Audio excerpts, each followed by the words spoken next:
Hi there, I'm Sarah Zarella, a portrait and wedding photographer and your host for Wedding Secrets Unveiled. This is a podcast where we cut through the complexity of wedding planning, leaving you with everything you need to know direct from the industry experts. If you want to simplify your wedding planning, while having fun, of course, you came to the right place. Join me while I guide you through your planning, starting from your engagement to your big day where you say, I do.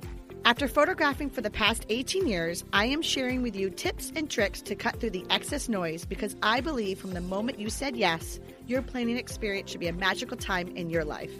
Here you'll find episodes that are fun, stress-free, and straight to the point, with a fresh, honest take about the reality of what you really need to know about planning your perfect day. Let's dive in. Welcome back to Wedding Secrets Unveiled podcast, friends. Do you know what the Pantone color of the year is? Do you even know that there is a Pantone color of the year? Do you know how to use the color in your wedding planning? If this sparks an interest to you, today's podcast is just for you.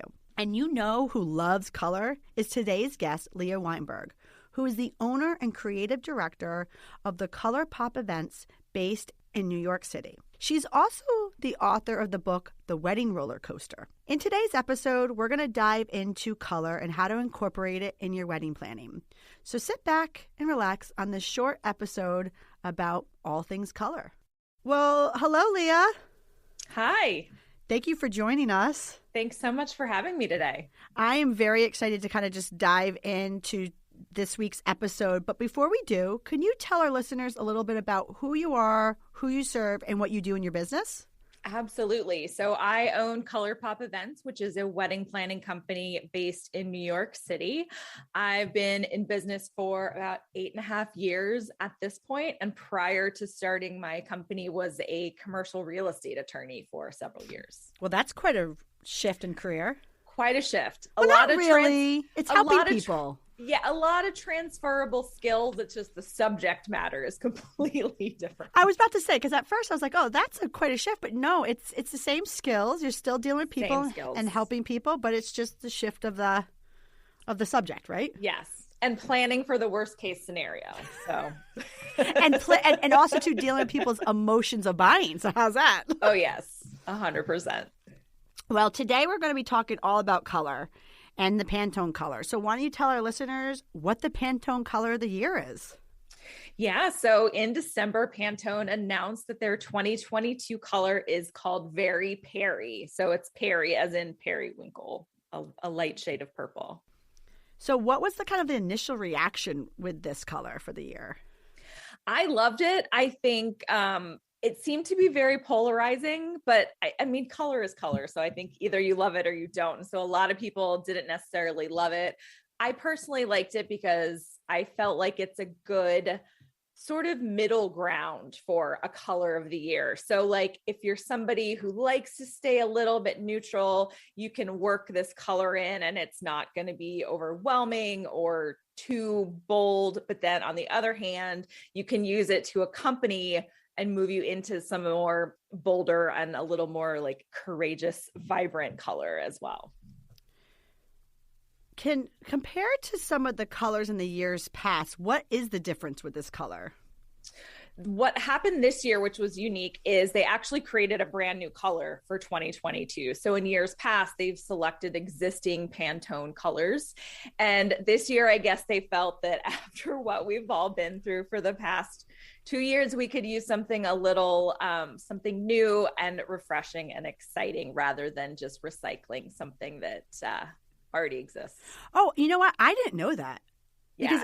So it's interesting that you bring that up because for our listeners also too, on our blog, I have sort of a what to wear post that kind of explains to everybody who's getting photographed by us some suggestions about what to wear. And every year I go in there and I update it with the Pantone color. Yes. Just to kind of, give it a little fresher. Obviously everything revolves around the Pantone color. For our listeners, you'll start to see fashions and home decor and obviously weddings all come around this.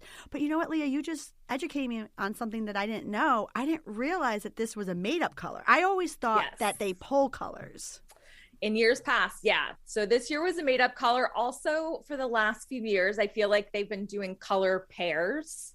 So this was just its own kind of standalone, fresh color for everybody. Yeah, because last year there was a yellow and a gray. It's sort of very dull yellow and gray. Like I love a yellow, but that was a dull, very kind of sad color combination last year. Well, now we have something different. So with that said, for our listeners, we're talking all about color, but you're probably wondering, well, what can you do with this color and where is this going to take their wedding planning? So people who are getting married, they might feel a little intimidated with color. So what's some suggestions that you can, say to them or help them in their planning process? Yeah, if people getting married want to stay a little bit neutral or kind of not go too bold with the color, there's ways to incorporate this. I mean, it's going to be great in floral arrangements because it's a naturally occurring color. So it's something that florists are definitely be able to include. And you can include it with some softer tones, whether it's like light blue, light pink, even white. I love a moment of incorporating color into napkins, honestly. So like white tablecloth and then go with some kind of color napkin. And this would go really well, I think, as a napkin color, because it's not going to be too overwhelming. I don't encourage anybody to go full blown purple tablecloths, but like the napkins can be kind of a nice choice. And then at the same time, I actually had a couple who, I guess, ahead of the trend, they were a postponement. And so they got married this past December and had already picked out their color palette, which included different shades of purple. And so they were using Very Perry in kind of like a large drapery ceiling installation. Ooh, that's interesting. So, yeah, it was gorgeous. And so for them, like they used it to segue and to match with like a lot big, brighter, bolder colors. They had an orange in there. They had some darker purple. We also used it with the napkins, but in an ombre kind of style. So it went from that Very Perry color to like a deeper eggplant into kind of a maroon, which was a nice way to like bring in a lot more color to the tablescapes. Yeah. So for people who are listening, if you're starting to plan out your bridesmaids dresses or your invitations or your color palette or your linens, like I think it's a great little nugget to kind of look at the Pantone color of the year and just kind of incorporate that. Yeah, this actually, I think like the light purple would be a really pretty bridesmaids color. And also color for like boutonnieres, pocket squares, ties for the guys kind of thing. It's pretty versatile because like I said, it's not so bold that you can't like using it makes too much of a statement. So it's a really nice middle ground for people that like a lot of color and also people that are they want to shy away from color. Right. And then also too, I mean, just to add another idea, I'm just kind of throwing this out there for our people who are listening. If you have like a lounge set up at your wedding, a nice little like throw pillow accents or a shawl or just some stuff to think about. But you just mentioned to me something that made me start to think, what about those people who don't like color? You don't have to use it. I mean, I think one of the big things with weddings is always this question of sort of how on trend do couples want to be when it comes to their decor. And some people lean one way and some people lean the other way. And so if you don't want to be super on trend, which is totally okay, then it's fine to not use it. I think we're going to start seeing a lot of more Pinterest pins that are featuring this color. So there will be a lot more inspiration with it. But if it's not your thing, then I'm just always a big proponent of people getting married, doing what suits them, what feels comfortable to them, what really reflects them and their personalities. So if light purple is not your thing, then don't feel obligated to incorporate or if they want to stay on trend and they don't want to have it at their wedding, how about their engagement photos? Just put that outfit on, or just something to incorporate. Like you said, if you don't want to be on the trend, it's okay, but you will probably start to see this happening on Pinterest. So for the listeners, there is always a trend, and it does start a lot to do with the Pantone color. So I'm sure once they're listening to this, they'll start looking at their Pinterest board and be like, oh my, here's that color again. Mm-hmm. Yeah, it's definitely going to be everywhere, but it's not for everyone. If you had to give our listeners a quick tutorial on how to incorporate Very Perry, which I just love that, Very Perry. Anyway, what would be some highlights that you could tell them? Yeah, I mean, I think it's sort of similar to what we talked about before. So bringing it into florals, bringing it in with linen choices in terms of napkins. I think it's also a great color to incorporate into some of the paper goods. So escort cards, table numbers, menus. You can bring it in there. And then like I mentioned with my clients who did this larger like fabric ceiling installation, they chose to bring it in that sense. So you can have it be small and subtle, or you can just have it be like its own moment with something bigger and more impactful. So, Leah, we talked a lot about the color palette and the Pantone color of the year. So I think we're going to take a quick break. And when we get back, I would love for you to tell our listeners a little bit about your book. Sounds good. I appreciate you being here. And hey, if you like what you're hearing, I encourage you to check out our website at sarahzarella.com. And don't forget, you can actually subscribe to this podcast wherever you're listening so you never miss an episode. And I would so appreciate if you left a fabulous review on Apple Podcast. Even better, share it with a friend. It's a great way to show your support. And now, let's get back to the episode. Welcome back to Wedding Secrets Unveiled podcast, friends. Right before the break, we were talking with Leah about the Pantone color of the year, Very Pairy. So, Leah, can you tell our listeners a little bit about this book that you have out? Yes, perfect segue, because while I do love color and will often get into design details with my clients, I can plan any kind of wedding. If you don't love color, I can still plan your wedding for you. It doesn't matter what the wedding looks like. And so wedding planning is something I'm very passionate about, and helping people have a successful wedding planning process is very important to me. So I actually wrote a book. I'm calling it my COVID silver lining, because I got the bulk of it written during 2020 when I had a lot of downtime. So the book is called The Wedding Roller Coaster: Keeping Your Relationships Intact Through the Ups and Downs. And it's a book written for engaged couples to prepare them for the emotional side of wedding planning. I feel like there are tons of resources, tons of books out there about the how-tos, putting together checklists, when to send out invitations, proper etiquette for what to say in your invitations, all that kind of stuff. All of that stuff exists, but I don't think people talk enough about the emotional side of wedding planning, and the stress and anxiety and the bizarre behavior you might see in yourself and other people around you. So I felt that this was really important to get out there. Wow, that's very interesting. I have never seen a book about this. And you're right. You know, I always joke around with other wedding professionals. I say we can create this reality TV show about behind the scenes of, what we see on wedding days, a lot to do with the personalities. But I'm sure, I've gone through it, and, I'm sure a lot of other people who are listening to this are already married, but most people aren't. What you're going through, you're not alone. We've all been there. Yes. And we all, you start to learn a lot, I guess, about yourself and about people around you.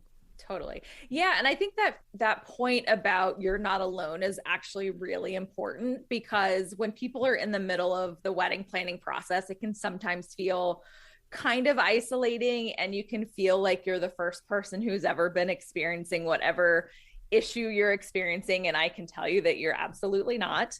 And even in conversations with some of my clients who were going through a stressful time, letting them know that they were normal and they were not alone, and there are plenty of people who go through this, actually brought them a lot of comfort. So I hope that this book can do that as well. And as part of the writing process, I read psychology books, because I wanted to be able to attach actual terms and concepts with the different types of behavior we were seeing. I interviewed different experts. I had real couples chime in and share their wedding stories for the book.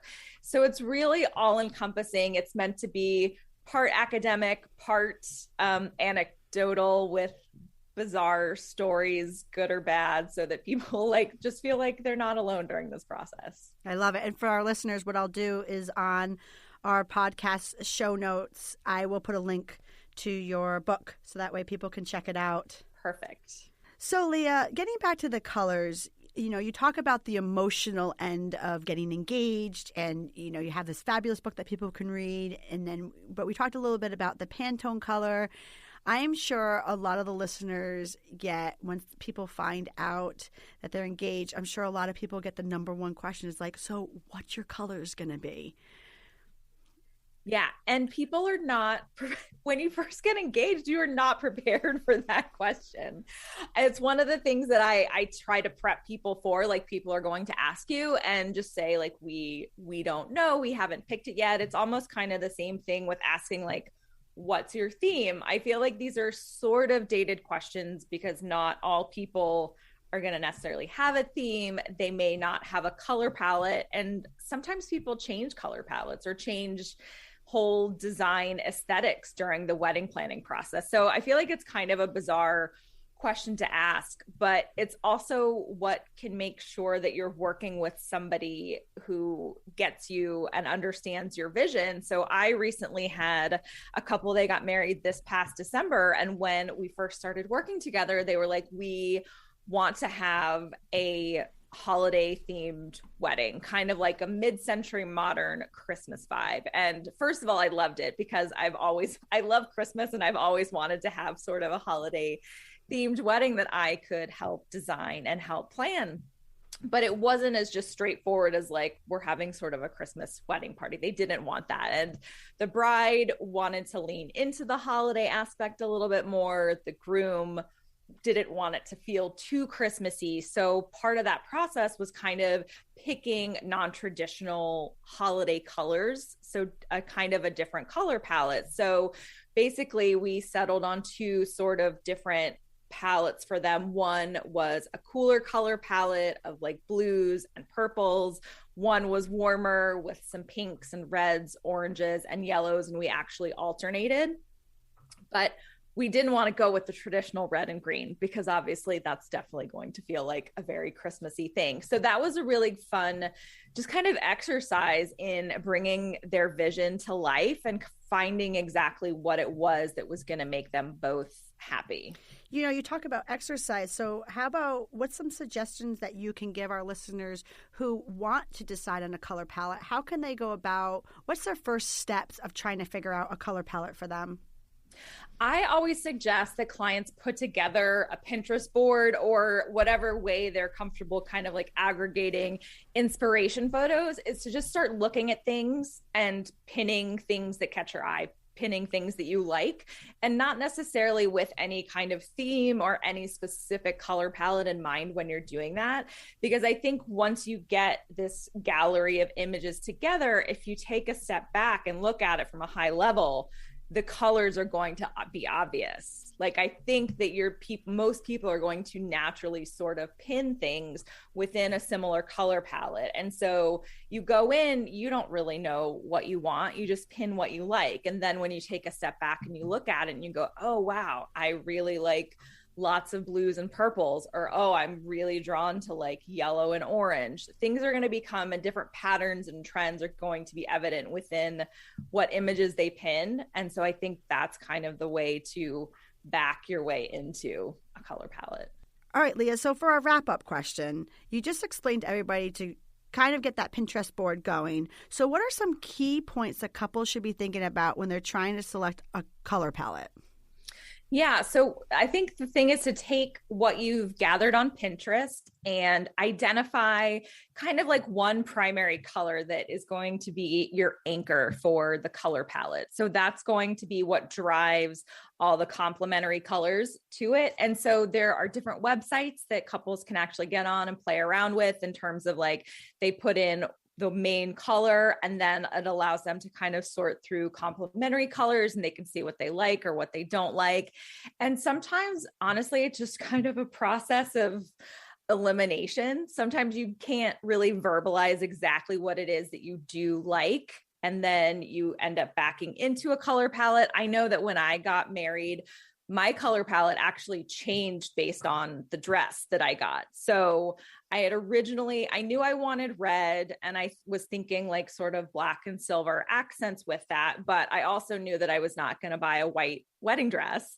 And so I got my dress and it was a lot of purple, kind of like a purple confetti, multicolor confetti. And so after I bought the dress, like I decided to then bring purple into the color palette with the red. And so I think a big thing people can also realize is the colors that you pick towards the beginning of the planning process may not be the colors that are there on your wedding day, because you might make decisions along the way that are going to impact your color palette. You may frankly just decide to change your mind. You might attend somebody else's wedding and they either had something that you loved or something you hated, or they did something similar to what you were thinking. So you're like, okay, now we need to just completely do something different. So there's a lot of factors involved.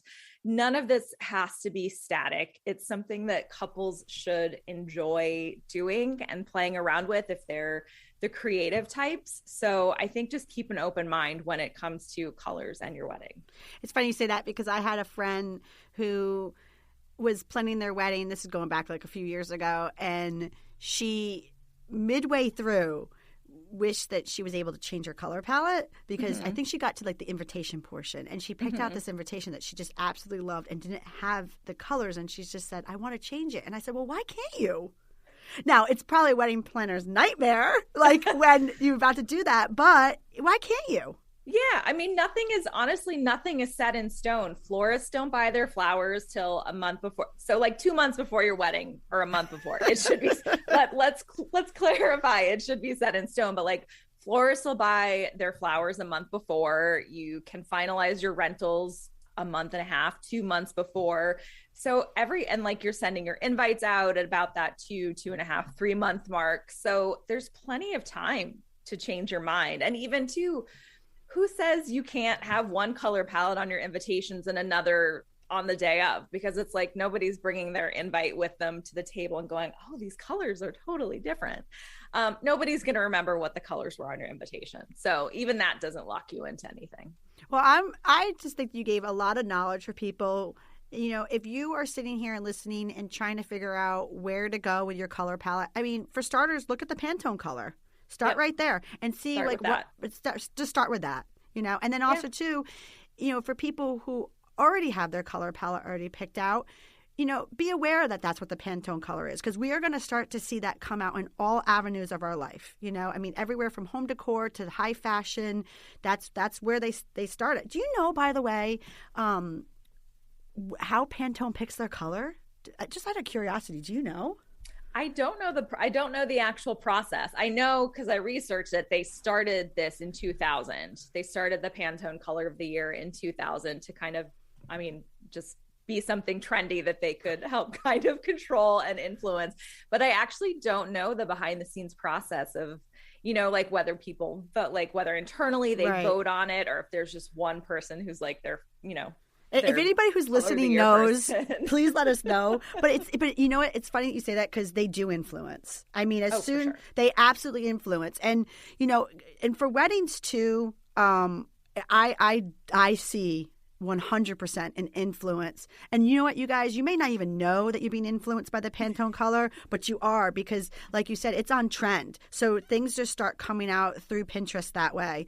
Well, Leah, I just want to thank you so much for joining me on this week's episode of Wedding Secrets Unveiled. You helped our listeners become one step closer to their journey of a stress-free wedding planning process. Can you tell everybody where they can find you? Absolutely. So my website is colorpopevents.com. I am at ColourPop Events on all social media. And I know you've got a link in the show notes, but my book, The Wedding Roller Coaster, is available for purchase on Amazon. And for our listeners, what I will do is I will put all of Leah's information on the episode show notes, like she just said, which you can find on our website at sarahzarella.com/podcast. Well, thank you, Leah. Thanks so much for having me. I hope that everybody has a little bit of color in their life today. I hope so too. That would be a great goal for this podcast. Thank you for listening to Wedding Secrets Unveiled. I appreciate you being here. And hey, if you enjoyed this episode, I want to tell you something. I encourage you to check out our website at sarahzarella.com. We love photographing while having fun, of course. Check out our podcast page on our website for our show notes, along with upcoming episodes with your local wedding experts. Listen in as we help you plan your epic event. And don't forget that you can actually subscribe to this podcast wherever you are listening, so you never miss an episode. I would so appreciate if you left a review for us on Apple Podcasts. Even better, share it with a friend. It's a great way to show your support and let us know what you think. If you know any wedding experts that would like to be a guest, we have a link directly on our website where they can let us know. Thank you for listening.